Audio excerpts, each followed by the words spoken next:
Cheers, y'all. Welcome back to the Fish Life Podcast. Hey, tonight we're going to be talking about a brand new Bassmaster release series schedule for 2022. And boy, is it a humdinger, as they say back in the day. We're also going to cover the Angler of the Year race, coming down to the end of the Angler of the Year race for Bass Pro Tour, as well as the remaining Bass Pro Tour events. What else are we going to talk about, Chris? We're going to talk about the Bass Pro Tour. There's an AOY race going on over there, and it's getting a little tight. There's an interesting name up near the top. That's right, Jacob Wheeler. And he's going to have to start making some moves. He needs this more than anything else. That's right. He's ever had to try and win in his career. He needs this worse than anything else, I believe. Right. We're going to break that down and tell you why he needs this AOY win more than anything he's ever needed in his career. And also, we're going to look at maybe who's going to be qualified for the Red Crest for next year as well. That's coming down too. I really like the app the way they do it because it breaks down just like a normal tournament. There's a qualification line. We're going to look into it and talk about all of it. Cheers, y'all. Welcome to the Fish Life Podcast. Let's get it. What? You're doubling up on Dr. Peppers here, Blackman. Here we go. Here we go with the crazy drinking again. Let's get that started, man. It burns a lot more of that. Guys, we sure do appreciate y'all joining us as always. Man, I'm losing my train of thought early. I'm going off the rail. I'm not doing well at this podcasting deal tonight. I'm a little out of it. You want me to take the reins? You want me to take the reins? Get it. So let's, before we get any further into our main topics, let's talk about a little current conditions.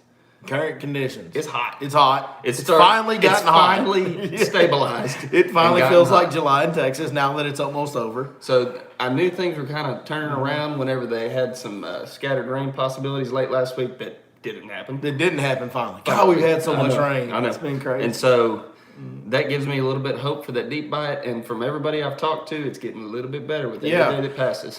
Yeah, and the groups will get bigger. That's the main thing is the schools of offshore fish will continue to get bigger. That's right. As for around here in Lake Fork area in East Texas, the schools of fish will continue to grow and get bigger the hotter.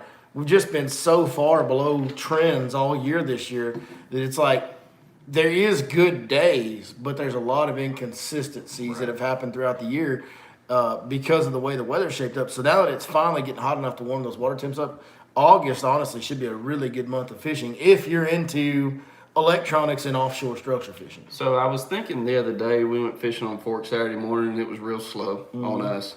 And I got to thinking, there's something called a moon cycle. That's right. It's full moon. And it's full moon. And I was wondering to myself, I kept turning to Houston, I said, dude, there's no way it should be this slow. And I looked up in the sky about 7 o'clock in the morning, and I could still see the moon. And I said, huh. So the deal is, on full moon, the day of the full moon, the overhead period is right at midnight, and the underfoot period is right at noon. Yeah. And that's going to be your peak. So when you get around the full moon, your peak activity hours occur during the middle of the day when people start going and taking a lunch break. That's right. Maybe even getting off the water because it's so dang hot. Yeah. And a lot of times you'll miss out on the peak activity and the best bite of the day, the time when you would have caught them, when you actually could have got them active and caught them good, you'll miss out on that because it's hot or you want lunch or whatever, because that's the way it falls around the full moon. But we're running away from that now, and those periods here pretty soon, that early morning period will be one of the peak activity hours, and that'll be good because that's when everybody's out there and everybody will catch them. Yeah, mark my words, you'll see over the next week and a half, there'll be a little window where there's 3 or 4 days where everybody's catching them. It's going to be when that peak activity is in the morning for a few days. That's what's going to happen there. But, hey, listen, we're getting the cart ahead of the horse here, Blackman. Oh, are we? This is the lowest budget. The lowest. By far.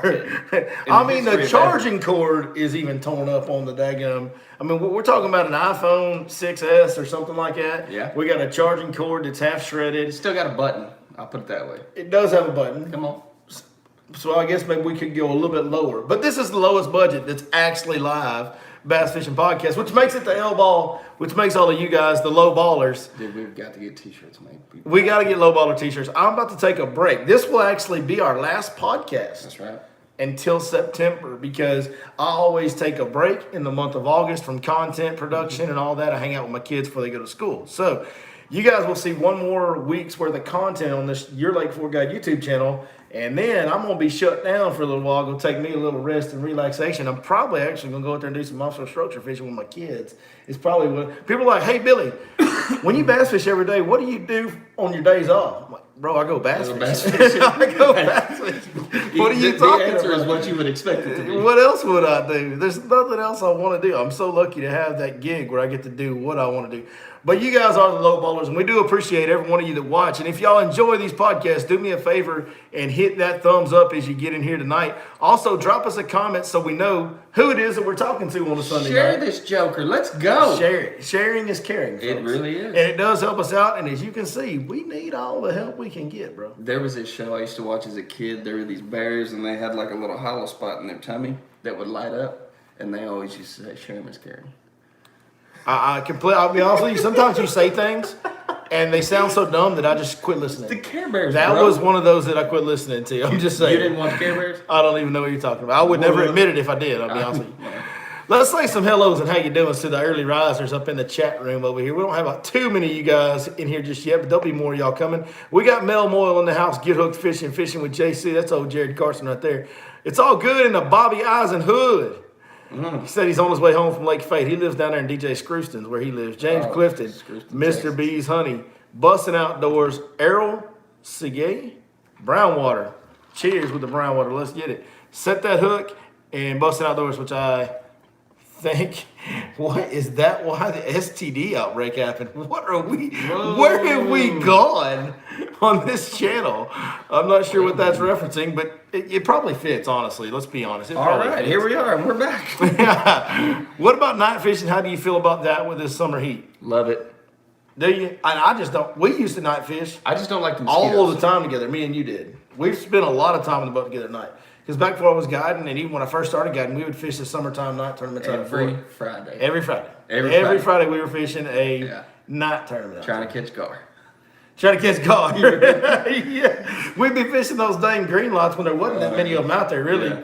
And we'd be fishing those green lights, and when the green lights first came on, it'd just be like bass and crappie and shit. And then after a while, them gar would get in there by the hundreds, and it was like they just messed the whole deal up. You couldn't catch them anymore.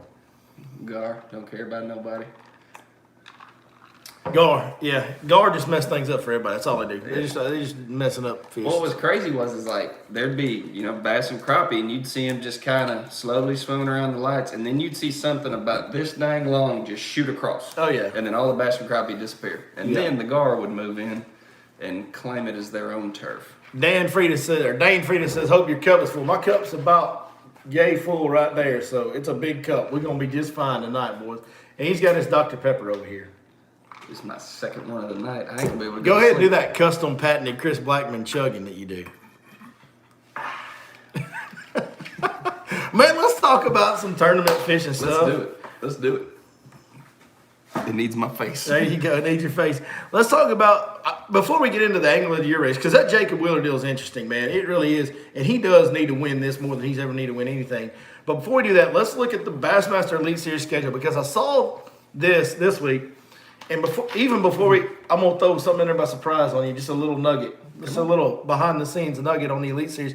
So we were talking last week about the cut list and all that, and the Legends exemptions and whatnot, and how exactly does it work, how exactly this and that and the other. Basically, they get a point for a Classic win. They get a point for an Angler of the Year win. That's how you determine who has. So if they're going to award one Legends exemption, like this year, it would clearly be Rick Clunn. Right. Unless KVD wants in. Which, hey, that's something we'll have to talk about when we come back in September. Because once the Bass Pro Tour is over, we don't know what's going to happen with these rosters next year. I think that's when I don't want to get off on a whole tangent there. Stay on track. But anyway, so here's the kicker on Legends exemption that I didn't know. And that I really, as much as I love the BASS organization, I don't like this. But I have it on from a Elite Series angler that shall remain nameless because of what I'm about to say. Mm-hmm. Basically, everything Bass does, there's an asterisk on it in the contract that's in all the rules that states this is up to the discretion of BASS and may be changed at any time as Bass sees fit. On the Legends exemption, there is no limit to how many they can give out. Really? They can give as many as they want. So that there could be 20. You have to have at least one an Angler of the Year or a Classic to get a Legends exemption. That's the only way you can get a Legends exemption point. But they can give away as many as they want. So David Fritz, if he wants to come back, come on back, David. Rick Clunn, come on back. Whoever else on that cut list that didn't make it. That's a legend. Yeah. if they've won an Angler of the Year or a Classic, they just bring them back anytime they want to. I don't like that. No. That takes a lot of meaning. That's not an elite qualification, No. in my opinion. I agree. I mean, I know that we all appreciate being able to watch Rick Clunn still fish. We do. yeah. But at the same time, earn it. Exactly, man. If you're going to be the Elite Series and you're going to be what you've always been, what Bassmaster Elite Series, Top 100, whatever it was back in the day, what it's always been is the best. The elite. It's the best professional bass fishing tour out there. Now, of course, the Bass Pro Tour and the roster they have, there's been a different dynamic brought in and a different rivalry and an argument to be had there. And I believe there is a good argument to be had from both sides. I agree. But you can't have a rule like that. It's a participation trophy. You can't have a brother-in-law rule if you're going to be the best. Yeah, no. I don't feel like. I mean, their qualifications coming to the Opens are unbelievably tough. Yeah. That is awesome. Is that tough to get into the Elite Series? Yeah. Right? Mm-hmm. Why do we make it so easy for somebody to stay around? Like, so the guy won an Angler of the Year 30 years ago, he just still gets to keep fishing even though he can't cut a check all year? That doesn't make any sense. No, I don't like that at all. And I don't like the fact that Bass basically has an asterisk saying they just change rules whenever they want to. That's not cool either. That's like that. It's like that. Now, I will say, let me say this. It's not like they've taken advantage of that and done a bunch of crazy stuff. They haven't. No. But it is kind of weird that they have. I mean, I guess I understand they're just covering their own rear ends, so to speak, from a business perspective.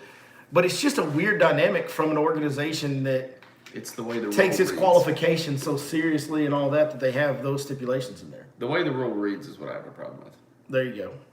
By the way, folks, these shirts are available. I know some of you guys were asking about these shirts a while back. These One Tribe Foundation shirts, that's from the 22 Kill event.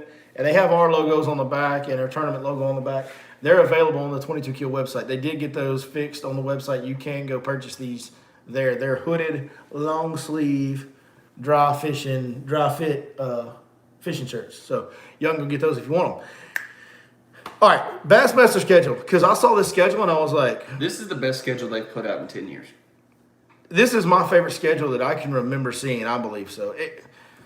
Except for the There's only one. There's one. There's one. There's one. We touched on it earlier. There's one that I'm like, I could do without that. But St. John's River starting February 10th to 3rd. That's where they started this year. Nothing wrong with that. Harris Chain. Nothing wrong with that. February 17th, 20th. So we're going to get 2 Florida tournaments in February. I think everybody knows what that's all about. You got big spawning bass typically in February in Florida. That's going to be somebody's going to catch. Hammer down. Yes. You're going to have some weight in those events. Yes. March 4th through 6th is the Bassmaster Classic at Lake Hartwell. It's Lake Hartwell. We've seen that movie before. That's not the most exciting classic venue to me, but it's a very good, it's a safe venue. Mm-hmm. You know you're going to have some good fish catches. You know you're going to have some challenging conditions most likely that time of year. And you know that it's going to make for a good event and it's a good host site and all that. So it's a safe bet for a classic to be held. This is where it gets real good. It starts off great in February in Florida. There's nothing, nobody can argue that. Yeah. Every tour in the world does that. It makes perfect sense. Now's when it gets, as they said in the old rap song, all the big girls get loose with it. Mm-hmm. You know what I'm saying? Like, it's about to happen. March 17th to 20th, Santee Cooper Lakes in South Carolina. Yes, please. Until Lake Falcon in 2008, that was the home of the highest total stringer of all time, was Santee Cooper. That's right. March 17th, and you're going to go there March 17 to 20? Like, you could sack them up again. It could be another 120. Mm-hmm. Here's the deal. Chickamauga, Lake Chickamauga, April 7th to 10th.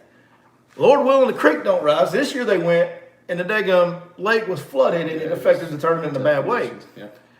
If the lake ain't flooded and they get to go to the Chick in the springtime in the middle of April, Jack, they're going to hammer it down and catch some. They're going to go over 100 pounds at that one. There's going to be some double-digit fish caught, too. If conditions are good at Santee Cooper and Chick, they're going over 100 pounds in both those tournaments. Mm-hmm. Probably multiple guys. Then. Maybe not on Chick. But they could. They could. Then we're going to go to the Goat. That's right. The old Goat Lake, Lake Fork, May 19th to 22nd. And if And if the weather patterns do what It don't they're even supposed matter. to do, It doesn't matter. It's May. right? Yeah, true. Like, we've seen these guys fish Lake Fork the day after a flood in May, Yeah, that's and true. they still catch 100 and something pounds. Yeah, that's true.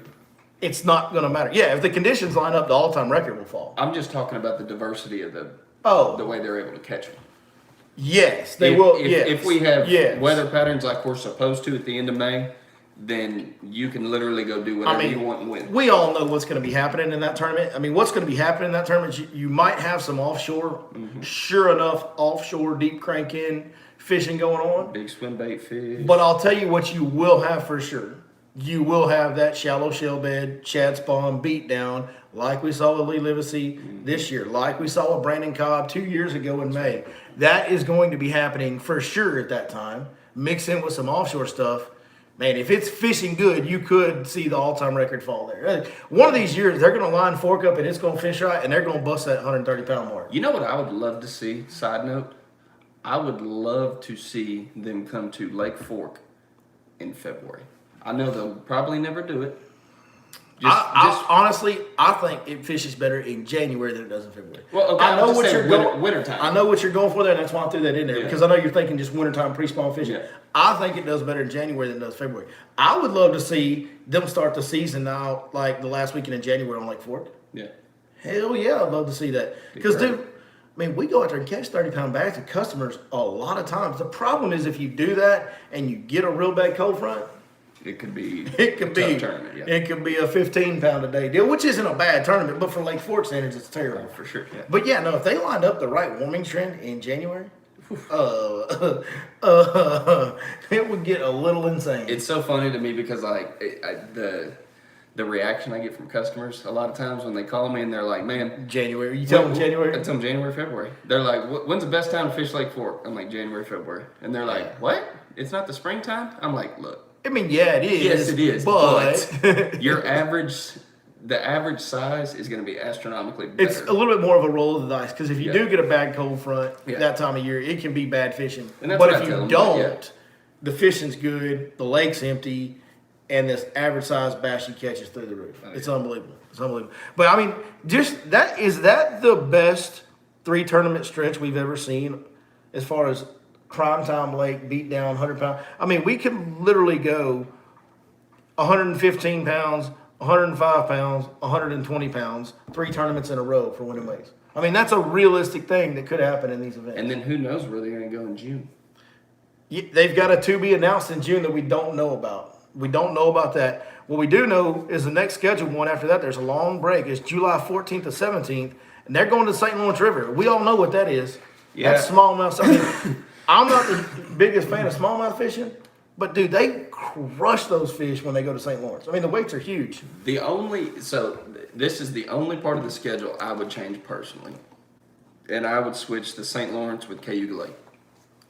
Yeah. It's literally the only thing I would change if I had to change something. And St. Lawrence, they're going to catch a heavy bag.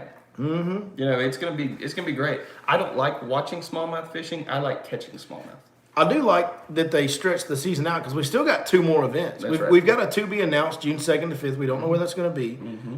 Maybe it'll be another Texas lake since they're only in Texas once at Lake Fork. Maybe it'll be in Alabama Lake, you know, or Tennessee River, Guntersville. Who knows what it'll be? Yeah. Who knows what that'll be? Because the deal about June, especially early June, is you can go anywhere and it's going to fish good in early June. So that's going to be interesting to see where that goes. I But have a sneaking suspicion it'll be Guntersville. then it might be. That'd Because be a how are good, you gonna have an elite series? it'd be a good fit. Yeah. It'd be a good fit right there. Well, how are you gonna have an elite series schedule without Guntersville on there? You know what I mean? So we're going to stretch the schedule out. We have a makeup date reserved August 4th through 7th if anything gets canceled. But then August 18th to 21st, we're going to Lake Oahe in South Dakota. And then after that, August 26th to 29th, Mississippi River, La Crosse, Wisconsin, the upper Mississippi. I love that Mississippi River one to end it because it's Frog City, dog. That's right. It's matted vegetation in Frog City. Usually when they go up there, it's some of the most fun, entertaining coverage to watch because there's fish blowing up on frogs left and right. I love hearing them talk about, well, I could have got to this spot earlier, but I ran up on a sandbar. Yeah, that's part of it too. Yeah. That's an interesting dynamic of it too. The one tournament date in here that I don't really care for is Lake Oahe. Lake Oahe in South Dakota. like, why are we going there? I mean, it's different, but if we're going to go smallmouth fishing, why don't we got to go to South Dakota to do it? Yeah. I guess they're just like, you know what I'd rather see? You know what I'd rather see? In like, there's enough space with that June tournament being, so they've got a tournament May 19th to 22nd, then they've got a tournament July 14th to 17th. June 2nd to 5th is right in the middle of that, and there's enough gap in there. You know what they could do? Go to the Delta.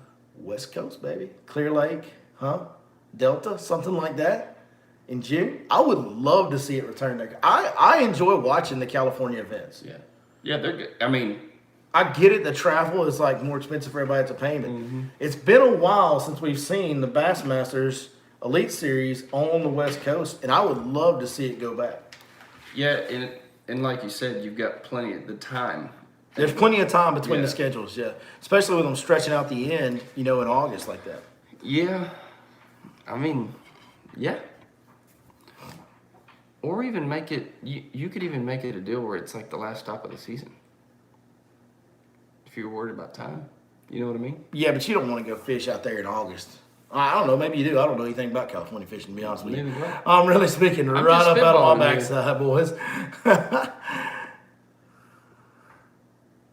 Did I just see water temp 96? He was talking about a power plant lake, Fayette County. Oh, Fayette. June 2nd at Sam Rayburn. That's a very real possibility that they go to Rayburn on June 2nd. Could be. A very real possibility, I think. especially with them having been at Fork. But with it being a couple weeks between events there, May 19th, 22nd on Lake Fork, and then June 2nd for that to be announced event. There's enough space there; they could go anywhere. Yeah. They doesn't have to stay close to Lake Fork. It's not like it's a back-to-backer, Here, I'll ask the $1 million question. How long until they start exploiting ivy? It's not big enough. It's not. Well, I'm gonna tell you what it is. It's not big enough, And and there's not enough there's amenities. no facilities. Yeah. There's no facility to host a big event that I know of out there. Elm Creek would be the only one, right? That Yeah. you could even do it at. Yeah, for an Elite Series field, it's just the lake's too small. Yeah. Because you'd have to go to Abilene. I think the lake's only like 14,000 acres. Oh, I don't know how big it is. Yeah, it's not big at all. It's smaller than Fork. I'm pretty certain it's quite a bit smaller than Fork. Yeah. And Well, Fork's 27,000 acres, and the only reason Fork gets away with hosting Elite Series events is because it's Lake Fork and it fishes really big. Well, like you can fish top to bottom all over the lake. Yeah, the mileage shoreline wise. There's not very much dead water. There's so much structure and elevation that it really spreads the field out. 27,000 acre lake is a pretty small lake for a 100 boat field at that level. Right. Yeah. But Lake Fork works out because it's Lake Fork and the whole lake fish is good. Yeah. Like you can run up on any shallow point and catch a big bag if your timing's right. Well, I just, because since Bass Pro Tour, when they did the Red Crest deal at Lake Palestine, obviously I'm sure, people like Kelly Jordan are saying, hey, you might want to, I'm sure that had something to do with it, but how long until lakes like that start making their way to the Elite Series roster? Lake Palestine? Yeah, Lake Palestine could be on the Elite Series. That would be no problem. I think it'd be a good one. I'll tell you what, Lake Palestine would be a good, because you know how it fishes early in the year? Lake Palestine would be a January. really good classic lake. Yeah, even early. Because you have, Tyler has facilities, I think, that you could probably, could the fairgrounds host a classic? Yes. I don't know if there's a big enough stadium there to do it. Rose City? Like, maybe if they use the football stadium That's for what I'm weigh-in or saying. something. Yeah. They put these weigh-ins in, like, stadiums, Jack. Yeah. And after I've been to one now, like, I don't think there's a stadium in Tyler that can do it. Because that one. Like, the expo would be fine. It's the weigh-in You're talking about the stadium. actual weigh-in. They need, like, a full-blown, like, the Mavericks basketball Like an stadium. event center. Yes. Yeah. Okay. Yes. Yeah, I mean, as far as the expo and everything, The maybe, expo but could, yeah. the expo they could host at the fairgrounds and be fine. Yeah. Especially if it was early in the year for a classic. No doubt. No doubt. It's an awesome schedule. Really cool. That's what it is. That's the schedule. Like I said, the only one I'm not really looking forward to on that whole deal is Hawaii. Lake Oahe in South Dakota. That one just does not pique my interest. The rest of it, and that 3 tournament run, That's gonna be wild. I mean, after we're going to start in Florida 2 weeks in a row and bust them up down there. Then we're going to take a little break, and we're going to have the Bassmaster Classic. And then as soon as the Classic's done, we're going to roll into Santee Cooper, Chickamauga, and Lake Fork in March, April, and May. That is as good as a stretch of schedule as you'll ever find anywhere. Oh, and make no mistake about it, Hartwell, they're gonna catch them. Hart was a good lake. Yeah, but dude, it's far enough north. You can get some really terrible conditions March 4th through 6th there. Yeah, I mean, but you. I mean, By the way, March 4th is my birthday, so if anybody wants to buy me some lodging and a plane ticket for a birthday present, let's go. like Chris would like you to buy 2, so he can go too. Yeah, but March 4th is my birthday. Yeah, I happen to be on vacation that week. You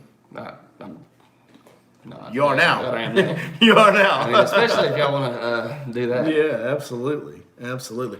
Man, all right, let's move on. Bring us back to our other list there, brother.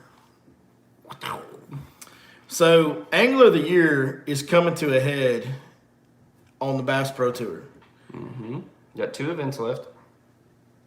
A lot of people are wanting to anoint Jacob Wheeler as the next GOAT of the sport, as one of the legends.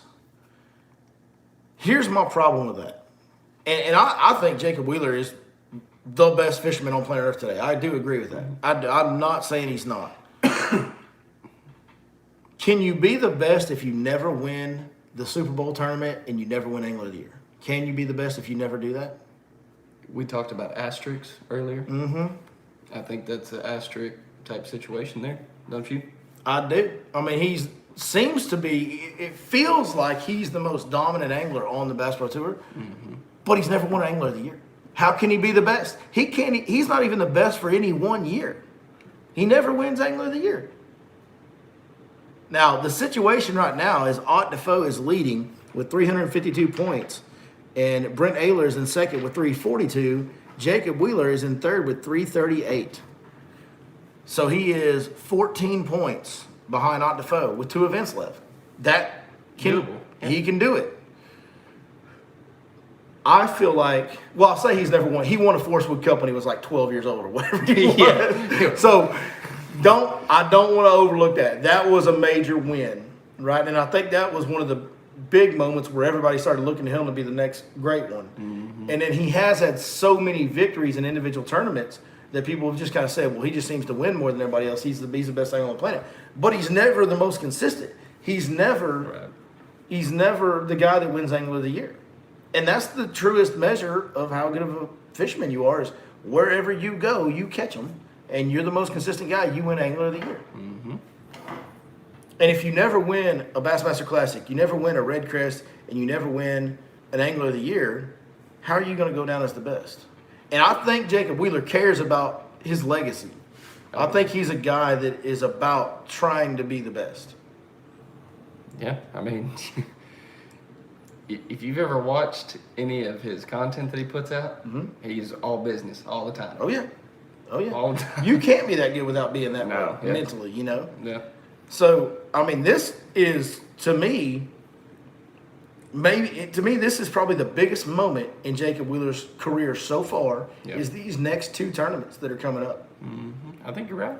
Because he needs to win this Angler of the Year more than anything he's ever won before.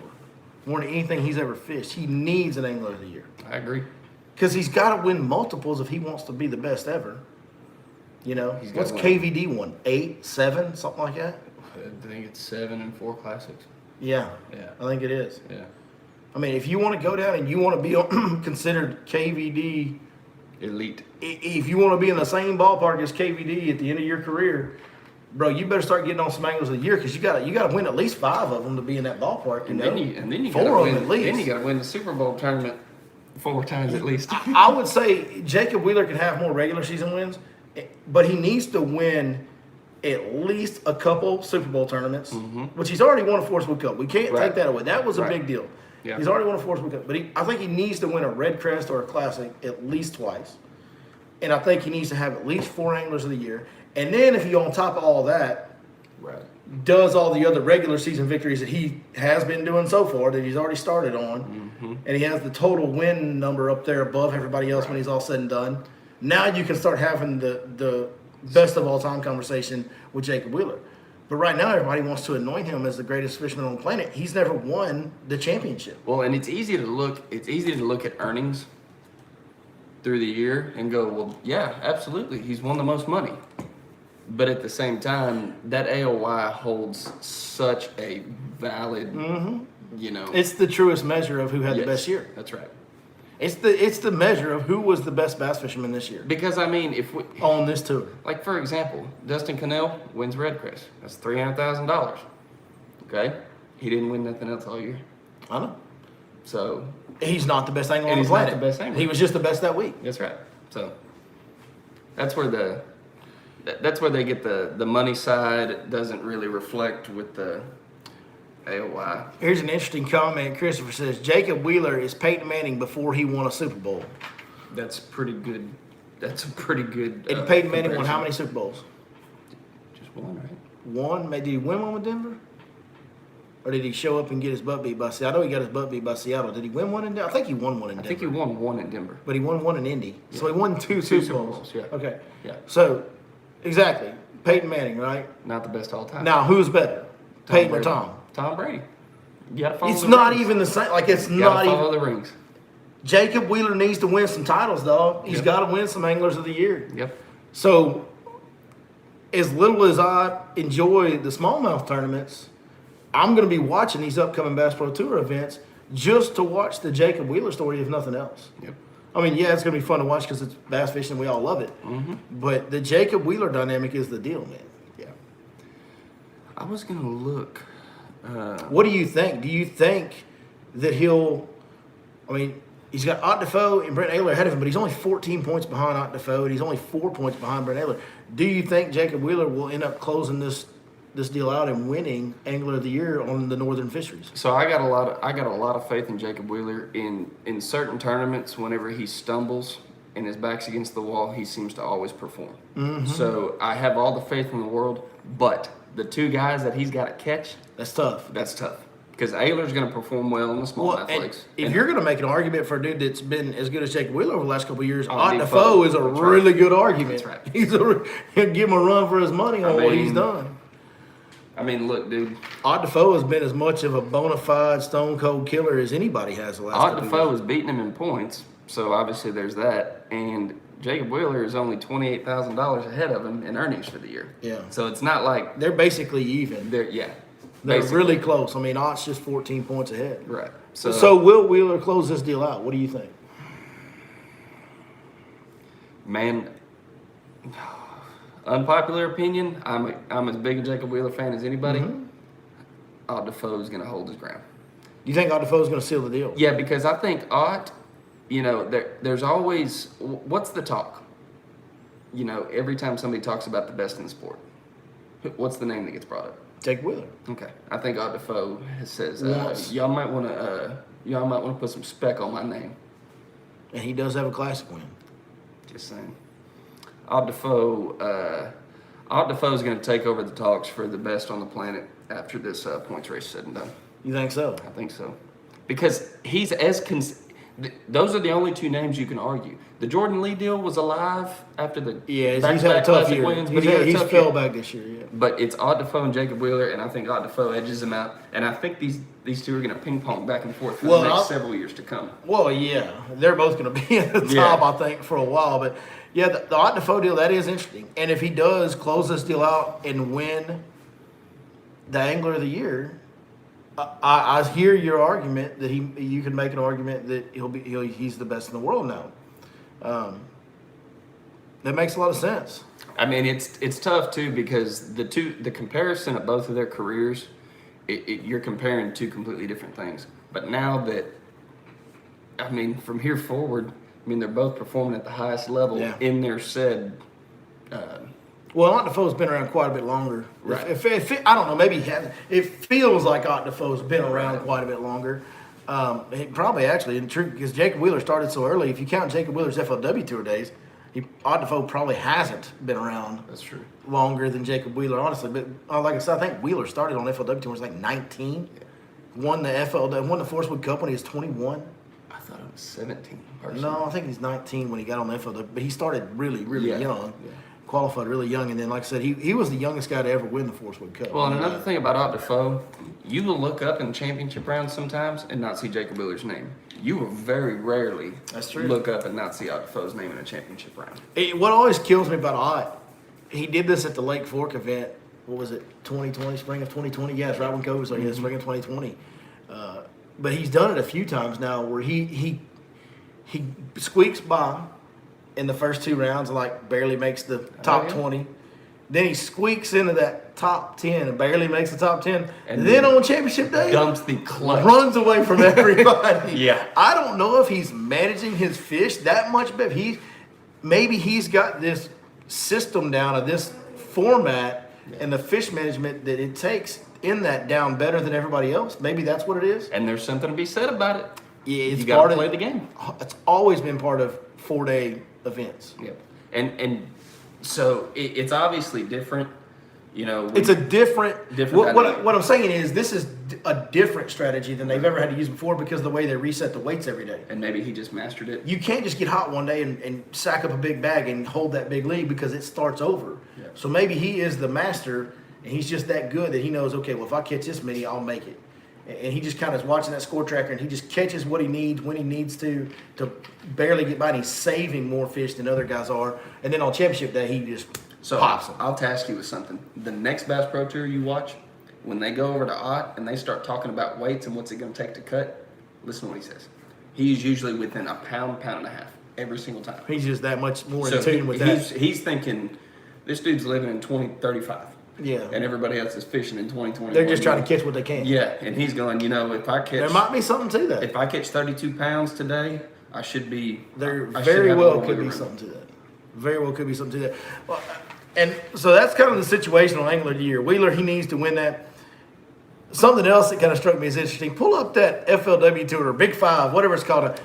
We're still going to call it the FLW Tour right here, folks. I mean, we're just hard-headed like that. Just remind me to come back to this exact tab because we got to talk about it. Yep.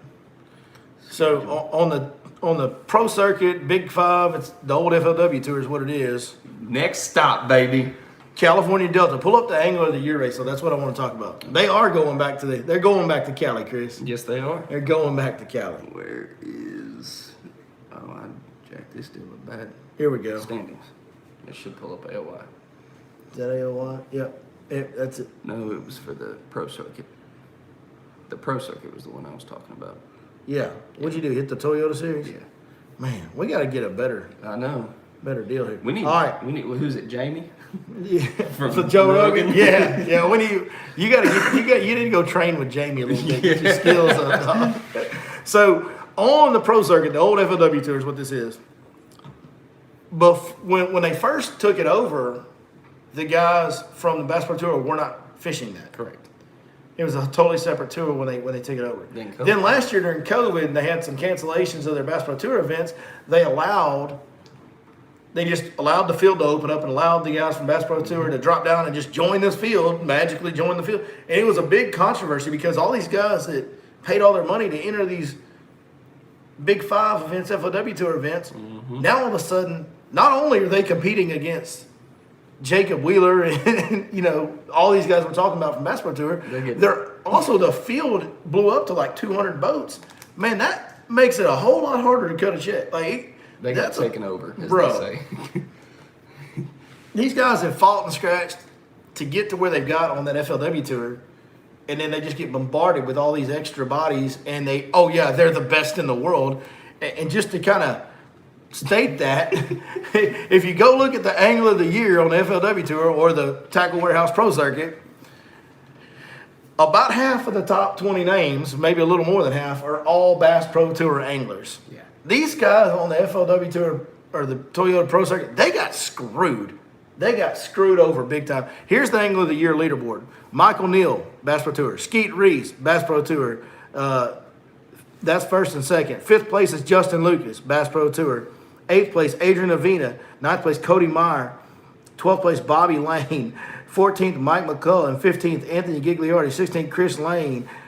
Casey Ashley. I mean, most of the top 20 is Bass Pro Tour. Like, these dudes that paid all their money to enter that Tackle Warehouse Pro Circuit got jobbed over on this deal, bro. Hey, and I'm going to tell you something. That name right there, Spencer Sheffield, watch for him on the BPT roster. Ain't no doubt. No doubt. No, he's got the lineage, if you know what I mean. That's right. Yeah, he's been around. What was his dad's name? Look at old David Walker way up the list. Well, that's a name you hadn't heard in a while. He's having a good year on that pro circuit. Yep. That's just, I just noticed we were looking through Anglers of the Year, and I was like, bro. Yeah. These guys got jobbed over so bad when they just dumped all these dudes in their lap, man. Mm-hmm. I mean, But if you think about it, like the Elite Series guys, they can fish the opens. yeah, I would like, if it was me, I would want to fish against those guys. I hear you. No, I hear you there, and I think But- you have to have that mentality if you're going to succeed anyway. But But the way it happened, where it was like, okay, this is our roster, then all of a sudden, mid 2020, nope, here's a bunch of the best in the world fishermen. You're going to come in here and just hammer on y'all a little bit, like take all your money. Casey Ashley is fitting to catch him better than you, and then he's going to write a song about it. Yeah, and he's going to look better than you do too while he does it, because That dude. he's the prettiest man on the bass fishing world, in the bass fishing world. That dude pisses me Yeah, off. I know. He's got it all. He that sucker was born on third base, you know what I mean? He thinks he hit a home run. He really didn't. He was just born on third base. That dude makes me so mad, man. All right, go back to the other list. I'm here. We don't have to. Let's look at the Red Crest qualifications. Let's see what's going on there. That's where we are. There's your cut line. Red. Ooh. Oh, looky who the first one is. Or the first two. My goodness. So Red Crest qualification for 2022, which is going to be at Grand Lake, Oklahoma, in March of 22. The first name not qualified is Brian Thrift. FLW. That is one of the best fishermen on planet Earth over the last 10 or 15 years. Oh, no doubt. That is a shock to my system to see Thrifty below the Red Crest qualification.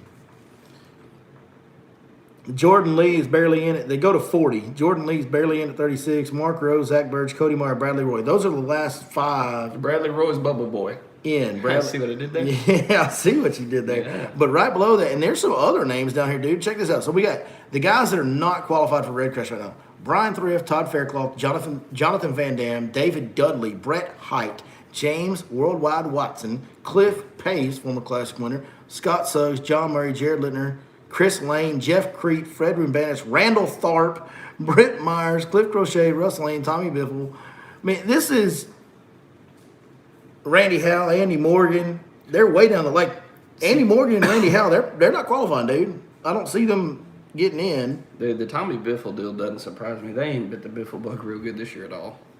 I've been throwing it. I mean, you think about those names that I aren't know. even qualified. It's that's every bit as shocking as like Zaldane. I don't think qualified for the Classic. He made it in. Did he make it in? He made it in. Okay, good. We need Zaldane in the Classic. But I mean, that's a shock. Well, I guess the deal is, if But then you look at the names at the top you and you're read like, okay, all the yeah. names above. There's just their roster so deep with big names with big resumes. That's what it is, you know. Here's another little nugget I want to throw in there. Shout out to Flesher Shryock backing it up this year. What do you mean? Just, Having a good year? yeah. Just Oh yeah, he's having a real good year. when he was talking to Noise and he backed Oh it yeah, up. that was year before last. Yeah, Yeah. yeah, that was before last year. He was started. Well, I'm just saying he's been good. No, he's Yeah. good. I mean, he goes out He's there. done it twice now. He goes out there and competes with them boys, and he's right up there. I mean, he's 14th in AOY this year. He's legit. Oh, yeah. He did back up his talk. There's no doubt about it. He backed up his talk. Well, when he first said it, I was like, yeah. come on, dog. Well, the reality is at that time Fletcher didn't have just a tremendous amount of skins on the wall. Exactly. Like he'd had some Right. flashes and some moments, but he really didn't have just a tremendous amount of skins on the wall.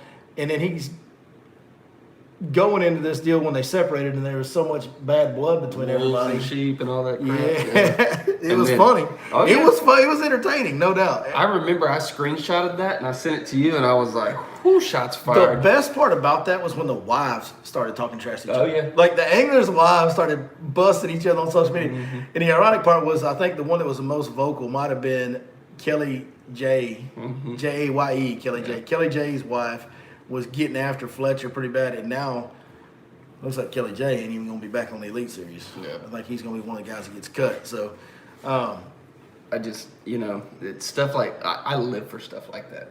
I live for it. you live for it. Oh, yeah, I love You're it. into Because I love seeing somebody fall flat on their face when that bulldog mouth overloads that puppy dog. Yeah. blood of Oh, theirs. yeah. And I love it when they back it up and say, yeah, I said I was going to do it and I'm going to do it. I love it. So it kind of feels like bass fishing season is coming to an end, and the Bassmaster Elite Series has come to an end. Next year it's going to last longer. It'll last to the end of August. But Dude, after last This year, whole bunch- sucks. oh yeah, because we've been having bass fishing for so long. You're right. sucks. But there's still that was the whole point of tonight's podcast. Is there's still a lot going on. If you're a bass fishing fan, yeah, it's all FLW Tour and Bass Pro Tour, but there's a ton of stuff happening. Wheeler is trying to build his legacy with this Angler of the Year chase he's in right now. The stuff that's happening on the pro circuit is interesting just from the fact of watching all those guys from the Bass Pro Tour just pick off everything. When they first had the big split, I was kind of beside myself and like, man, that kind of sucks because I like the Elite Series. I like the format better. That's just me personally. They feel like they have a smoother run business. And they should. They've been doing it for 50 years, whereas Bass Pro Tour is in their third year. So it should be a smoother, better run business model. And it does. They make it easier to consume the product at times, I feel like. Right. Their production value is better, I feel like, at times. Their production team, their on-camera team is better, I feel like, at times. And it should be. They've been doing it a lot longer. Right.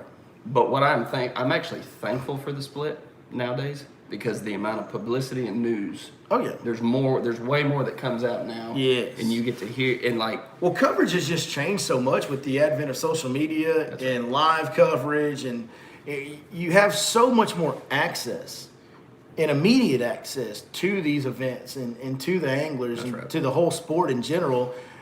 Yes, everything's a lot more exposed in the world these days, and bass fishing is no exception.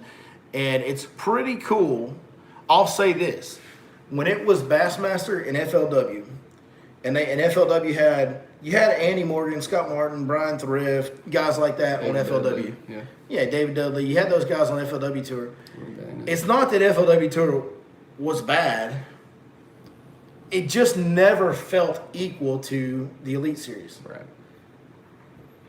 Now that all the big names went over to Bass Pro Tour, Bassmaster still pretty much feels like Bassmaster. I mean, for the first year or two, it was like, man, I don't even know half these guys. Yeah. Never heard. But now that they've been around a little while, and now that we've got some of the legend names back on the Elite Series, we talked about this. Mm-hmm. A lot of those legend names are getting their butt handed to them by them boys on the Bassmaster circuit. It feels like Bassmaster is still Bassmaster, and Bass Pro Tour is a top level deal every bit of because. You can't have those fishermen and not be considered that high of a level. We really, to me, it feels like for the first time, have two equally top level, truly elite level, top of the game tours. And it's fun. It's really fun. We still need the damn Mega Bowl though. Yes, we do. we gotta get the Flint, Michigan Mega Bowl or the Lake Fork, Texas Mega Bowl. See, I don't know if this will make sense to you the way I'm gonna explain it. Do we need to break down the Mega Bowl for those that may have missed it last week? Yeah, we can do that, but don't let me lose this. Okay, thought. Go ahead. Go ahead. So this Bass Pro Tour field, oh Lord, I don't know what I did. So what surprises me the most on Bass Pro Tour is seeing the names that missed the cut and the names at the bottom. Because how many big names are there? But what surprises me about the Elite Series nowadays is some of the names at the top handing it to some of them guys that have been there for a long time. Yes. And so to me, that's what gets me excited about both sides, and that's when you bring in the argument, well, they're the same, bud. Like, yeah, they as really, far as to me, they competition, really, it's equaled out to where I view both of them equally as elite or top level as the other. right. I don't see one tour being better than the other anymore in any way, really. I was about to die. I'm glad I didn't say that. Whew. Okay. Man. All right. The Mega Bowl. So we had this idea last week, and we really want to see this. Make bass fishing great. Is it 20, did we say 20 from each or 30 from each? We said 30 from each originally, which 60 is fair because you still cut. You go day 1 and 2, you cut 30, and then you cut 20, and then you have your final 10. That's fair. Okay. Oh, we're making cuts. Well, yeah, you got to make cuts. Why? Why not? It's a team. Okay. So we're gonna have to work on the format, but what we want to see, the and what commission does not agree. all of you guys want to see is we want to see the top 30 Angler of the Year point standings from Bass Pro Tour, the top 30 Angler of the Year standings from Bassmaster Elite Series, and let's have a Mega Bowl. And I think it should be called the Mega Bowl, honestly. I really do. We'll call it the Lake Fork Mega Bowl. I don't care. Yeah, I mean, you got to do it for it for sure. It's not going to be the Flint, Michigan Mega Bowl. We don't want to have it in Flint, Michigan at Jackie Moon Stadium. But What is the trop? Was it? Let's get tropical. Yeah. We can't do it there, but we are going to steal his thunder on the name and call it the Mega Bowl. We'll get a bunch of inflatable tube men out there at the beginning. If you look at those rosters, let's do that. Let me pull up. Come on. Bear with us, folks. We're going to bring home the goods here. We're going to wrap this thing up and put a nice little bow on it. I'm going to pull up Bassmaster since you're already on Bass Pro Tour. Just go to the current angler of the year AOY, cuz we're standings. here. We are here. We're early. Hey, I wanted to bring something up. Somebody Do commented. you earlier. Do you know how to get to the Go standings to on English. here? Go to English. And go to AOY. Oh, you should have hit the. Go back. Hit the arrow What arrow? where it says go back. What arrow? Go back. I'll show you. Hit arrow. AOY standings. That opens. Oops. Elite Series Angler Year. All right. Bang! Bang, Here we bang, go. Bang, bang, bang. This, as of today, would be our field. I'm going to read one, then Chris is going to read one. We're going to do it real fast. And just imagine watching this field line up against each other on a Lake Fork or a... I just saw top 20 for Maybe each. if we do top 20, we do 20 and 20, and we take them to OH Ivy. No cuts.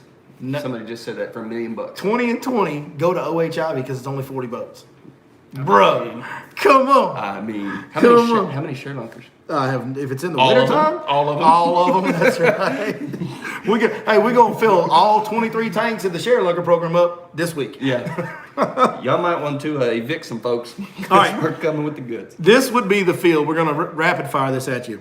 Seth Fighter, Defoe, Chris Johnston, Brent Ayler, Brandon Pollinage, Jacob Wheeler, Patrick Walters, Bobby Lane, Corey Johnston, Justin Lucas, Lee Livesey, Gerald Spohr, Caleb Summerall, Alton Jones Jr., Greg Hackney, Michael Neal, Brandon Cobb, Stephen Browning, Drew Cook, Jeff Sprague, Jason Christie, Brent Chapman, Austin Felix, Greg Benson, Wes Logan, Dustin Cannell, Brock Mosley, Fletcher Shrive, Shane LaHue, Shin Fouquet, Taku Ito, Skeet Reese, Brandon Lester, Luke Carlson, Hank Cherry, Mark Davis, Gerald Swindle, Anna Montgomery, Luke Palmer. John Cox, That's 20 and 20. We'll do 10 more. John Cruz, MDJ, Kyle Welcher, Edwin Evers, Justin. We got to go top 30. Jeff Gustafson, KVD, Brandon Card, Casey Ashley, Buddy Gross, Anthony Gagliardi, Hunter Shryock, Takahiro Mori, Josh Strackner, Josh Bertram, Matt Herron, Alton Jones, Steve Kennedy, Ishama Monroe, Drew Bitton. Jesse Viggins. Bro, like, Come on. can you imagine seeing those 60 guys line up against each other and just be like, all right, boys, let's have at it. And come up with some, do Do you remember Celebrity first Deathmatch? day, hey, first day, okay, 30 and 30, we got 60 guys, right? 30 and 30. We're going to work out the format right now. Let's do it. First day is the top five, is best five fish. Bassmaster Elite Series format on first day. Fair. Second day, MLF format, everything over 2 pounds counts. Yeah, you got to do a 2-pound minimum. Okay? Yeah. So you got 1 day of each. You take everybody's individual weights and you do your cut. You cut half the field, you go to 30. Mm-hmm. Okay? On Saturday, we're going to go MLF again. Yeah, you got to, because you got to end on your best 5. Got to. Championship has to end on best 5. And then you cut 20. Championship Sunday. Saturday, you're going to go to your top 10. And then 10. On Sunday, you're going to line up and go best 5 for 10 guys. But the weights will be reset every day. See, if you mix them Correct. up, you got to reset the weights every Yeah. day. So you'll be mixing in best 5 format with reset weights. Dude, can you imagine how hard those guys will be swinging for the fences on the 4th day when they've only got 1 day? It's a 1-day best 5 tournament. And how many people on day 3 leave fish because they know the caliber is there that they need for tomorrow? But then there's other guys that are going to have to find those same fish that need those fish to make the cut.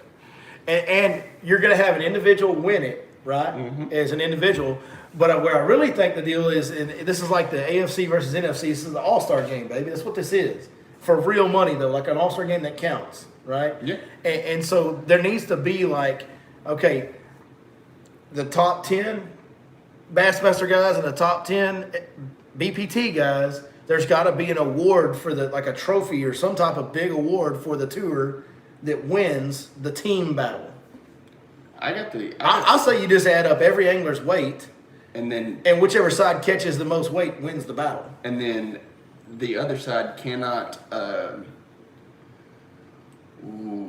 other side can't what? So the other side gets to do their schedule first. They get first pick of. Oh, they can't schedule at the same time? Yeah. or the loser. No, that'll never happen. Or the loser cannot fish in Florida on January, February. Yeah. No January, February tournaments on Florida. Bye. Bye, Felicia. But just we might get that Fort January tournament if we did that. And it might end up being better than a Florida tournament. That's right. So, now I saw listen, we ain't got all the details ironed out quite yet, folks. We're still working on it, but I like it. I'm just telling you, we need the Mega Bowl, dog. We got a pretty solid start for sure. We need the Mega Bowl to happen. Yeah, I'm gonna call some venues tomorrow. We gonna put it together, dude. What if we started making some calls and talk to some sponsors and got a sponsor backing to put this on, and we ended up doing it? It'd be pretty crazy. I don't know that I have any idea how to do that. Mercer, we're gonna need you, Mercer. If you're out there watching in the YouTube world, we're gonna need you to help you. We're gonna need you to help us put this together because I think the Mega Bowl needs to happen. Yeah, dude. So before I forget, everybody hashtag Mega Bowl in the comments, especially if you're watching after the live and you're stay there. Hashtag the Mega Bowl in the comments. We need to get this train rolling, man. I like it. I saw a comment earlier. It was a stat. Defoe has placed in the money 79% of the tournaments he's fished. Good grief. That's insane. 79% of the time he's in the money. Wow. So, wow. Which I'm sure Wheeler's percentage is up there too. Calm down there, Scrooge McDuck. Are you swimming in your gold coins on? Jesus, man. Yeah, I know. God almighty, he's making some money. My goodness. So he takes home an AOY. I mean, I know. You can find it. So best 5 all days. I understand that, and I agree. How about we do this? How about we do best 5 3 days, and then the last day just a slow wipe it clean, and every fish counts on the last day with the 10. That could work too. I like that better, I think. Or what if we go old school and go best 10? Timmy just told us to read the 2 comments above those. Tim says, I picked Scuba Steve for AOY. Stop it. It's death, Scuba Steve. Tim also wants to know where your mullet's at. I don't grow hair like that. Drop it in the comments. Let us know if you want Chris to grow a mullet to match my little baby trailer park mullet that I got going back here. Dude, I just need a damn haircut. Yeah, you do. Woo. Who wants Chris to grow a mullet too, so we can be like, we could rename our podcast the Mullet Brothers. I can't grow a mullet. You know I can't. I will be unemployed. It's taking you a few years to grow that little crappy goatee you got going there. Man. I will get fired if I grow a mullet. You'll get fired? I'll be unemployed. Why? What do you mean why? Why? We're a professional beverage business. Okay. Yeah. You forget I worked there for about 7 years. And you didn't have a mullet. No, but I know what you can and can't get away with up there. And growing a little baby mullet is not, with the crap that we got away with up there, there's no way growing a baby mullet's getting you fired. Oh, we're corporate America now. We're by the book. Well, I guess it's a good thing I got out when I did, because I wouldn't make it in a corporate America. Tim Rhodes got that long money to be getting a haircut that often. That's right, he does. But Tim Rhodes also has the worst police mustache I've ever seen. Oh, he's got a police stash, bro. He looks like he could be on Reno 911 for sure. Yes. For sure. New boot goofing. New boot goofing. That's Timmy Rhodes' new name, old new boot goofing. That's right. Busting out the door says, no, it's hard enough to look at you, B-Law. That's fair. Reverse mohawk. Now y'all are just getting dumb. Nobody wants a reverse mohawk. It'd be like the... Like striped down the middle? Oh, come on. Look like a Michigan helmet. The black family off Grown Ups with Shaq and the other brother. Mm-hmm. And they were like, woo! Doing all that. Yeah, they had that ball down the middle. It'd look like a Michigan helmet. Vic Pearsall just commented that Tim Rhodes, new boot goofin's been catching some big bags at Holbrook. I taught that boy everything he knows about Lake Holbrook. All he does is steal my spot. Damn hole buzzard's all he is. I'll be fishing a night derby this Tuesday on Holbrook. Timmy Rose out there beating up them working man tournaments using Mobile holes. That's what's happening. Yeah, I know y'all ain't no stranger to... I'm totally kidding. Tim knows his way around Holbrook as good as anybody ever been around. But me and Tim have won some money on Lake Holbrook in the same boat together. With less than a limit of fish, if I remember correctly. That was me and Zach that did that. You and Zach did that? Yeah, I think the last time me and Tim fished there, it's been years ago now, but we fished a springtime tournament during spawning season, and we had 20 something pounds and won the tournament with 20 something pounds. Tim, we had a bed that we worked for about 2 hours one day, and I caught a 4.5 pound male, and Tim caught a 9 pound female off that bed. At 13 pounds, 14 pounds off one bed. Didn't you nose the boat up into some sawgrass? And then Yeah, that was. I don't think we had power poles. I think that was in my last boat without power poles. Mm-hmm. That's how long ago it was. And we like wedged the boat between reed heads. Yeah. Where some reed heads spread out, we just got the boat wedged in between reed heads. And I think I know the area. Yeah, well, there's one cove up there just north of the buoys to the left. This is back in there where those reed heads kind of spread around. And it just worked out where my boat fit perfectly sideways between them. We wedged it in there and went to flipping at her. Stayed there for like 2 hours. Love it when a plan comes together. That's right. You know, the last time I was on Holbrook was in a January tournament, and I bet I caught 55 fish because they were schooling. Yeah. It's a good technical, tactical fishing question right here. Kyle Ferris says, do you set up to fish vertically over offshore brush tops or 10 to 15 yards in front of the boat? If I was fishing deeper water, I wouldn't mind setting up over them vertically. But no, on Lake Fort, most time you're fishing 15 to 20, maybe 21, 22. That's about as... Every once in a while, 25. But typically, you're not in that deep water. And folks, if you ever want to know, you think you're fishing deep water when you're in 20 foot of water. You're really not. If you go stand up there by your trolling motor, look at your trolling motor, turn around and look at your outboard, that's 20 feet, guys. Mm-hmm. It ain't that far. Yeah. So you don't want to set your boat up right on top, especially on Lake Fork or pressure fish. You don't want to set them up directly on top. I actually use my graph and I dial in my little meter in the bottom right corner to 50 feet, where 50 feet's about that long. Mm-hmm. And I try to set my boat up exactly 40 feet from the brush pile. And I'll cast about 60 to 70 feet and work my bait all the way through the brush pile. And just to be clear, aren't there casting rings that show up on your graph too? I don't use those. You don't? Mm-mm. But you can set them on there. I don't use them though. It's real easy with Live scope. 360. Oh, yeah. 360 has those rings on them. You know exactly how far away you are from that brush on 360. Mm-hmm. So, what do you think about that picture I showed you earlier? That augmented. It's cool. I want to see it in person. You know, it's exciting to think about that technology. So basically, pull it up, show them the picture. Yeah, this was something that got shown at ICAST, and I don't think it's an available technology yet. I really don't know anything about it. It's the first I've ever seen it, which is this picture Chris showed me. But basically, it's going to show you that on your graph. It's going to lay out the structure out in front of you on your graph in more of a 3D type of map. Now, my question is, how accurate is that? Exactly, because we all know how navionics, And the first generation's probably not going to be that accurate. Right? If we're being honest. It's just probably not. Like, Panoptics wasn't that big a deal until they started making live scope. That's right. Same type of technology, but the first version wasn't that great. That's how new technology is. Facts are the facts, yeah. We're probably a few years away from that being a real thing, but man. So what would you even call that? You know what I can't wait for? When Humminbird 360 becomes live. Oh. And I'm not talking about, everybody's talking about Humminbird Mega Live Imaging. No, that's just Humminbird's live scope is all that is. Yeah. I'm talking about a 360 degree 360 view where you can see fish swimming in real time. I'm sure at some point that's going to happen, right? With the way things are going, that's going to be. They're probably working on it right now. Because you're going to be sitting there and be like, oh, there's a fish swimming right there. And then watch your bait fall to him. The only thing, you'll have to kind of use it in unison with a live scope to see how deep the fish is sitting, because you'll be looking down on them vertically. But that would be so cool to have a 360 degree view of anything swimming around your boat. Do you know how deadly that would be in the grass? Oh. In grass, all you'd be able to see is the edges. Once you got up in the grass, you wouldn't be able to see the fish swimming in it probably. Just from using the technology right now, you really wouldn't be able to see them swimming. I'm talking about like grass wall, like actually. Now you'll be able to see the edge of it. See, this would real good. The more what I'm talking about is maybe like the Central Texas lakes where there is hydrilla growing up in 25-foot type stuff, and being it's not all.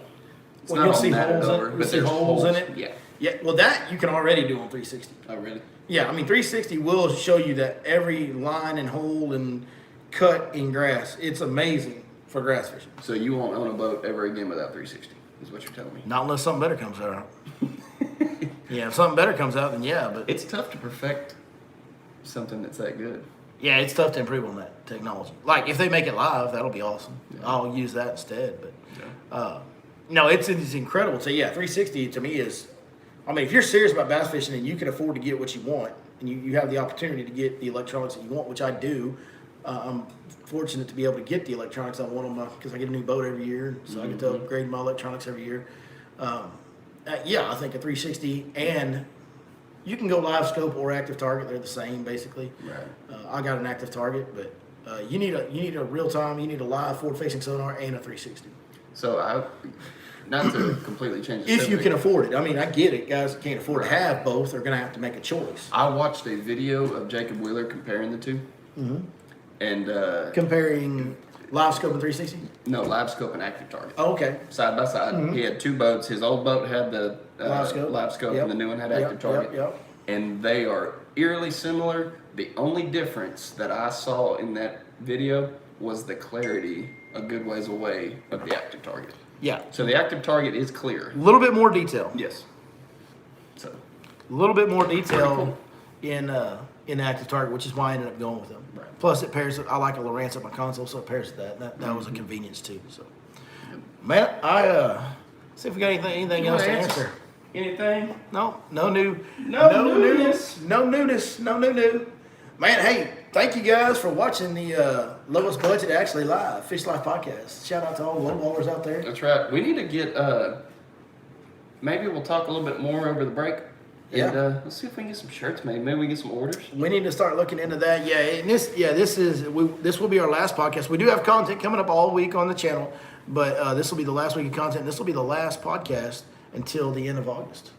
So appreciate all you guys. It's kind of like the end of our year, the end of my year, how my season works. I take like August the off. it's like the tournaments. Basically, I start in September and then I end July 31st. Pretty much is kind of how my year works.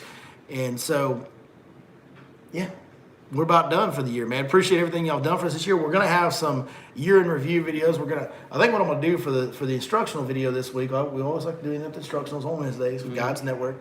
I'm actually gonna go back and pull from the different instructionals that we've done this year and select like the 10 best tips that we gave out and make a video of the 10 best tips of the year on your Lake Fork Guide from last September to this July. A best tips compilation, you might call it. Yeah, that's what it is. Yeah. That's what it is. That's right. Yeah. Using them big $5 words. Yeah. I'm telling you, man. We can just get you research now. I know. You've been in good shape. We do have a couple more. He said bring some folks in for the podcast. We do need to get some more guests on the podcast. We like How podcasts often every Sunday. do we do a live podcast? We do them every Sunday around 7 o'clock. We usually start a little bit after 7, but we go live every Sunday for these podcasts, except for the next 4. Yeah. we're And gonna be off for a while. We've missed a few weeks because of other stuff. Well, both of us have had a lot going on off the water in our life this Right. year, so we have missed one every now and then. Yeah. Busting Outdoors, I want to answer one last question because he asked a legit question here. He said, do you buy the Skeeter Select? Skeeter doesn't build a boat with Lowrance Electronics anymore. Yes, I buy the Skeeter Select. I custom order the color. I design everything on my boat. Colors, seats, graphs, wiring, poles. I pick everything the way I want it. I'm very, very, very lucky that I actually, out there in my garage right now, sits the exact boat set up the exact way it would be set up if I had all the money in the world. Where'd you find that pink hotfoot? You're so full of crap. On that note, we'll see y'all at the beginning of our next podcast season, man. Thank you guys so much for everything that y'all have done for us throughout the year. Chris, one more time, baby. Do that thing you do. Peace out and peace on you. Holla at your boy, but don't scream.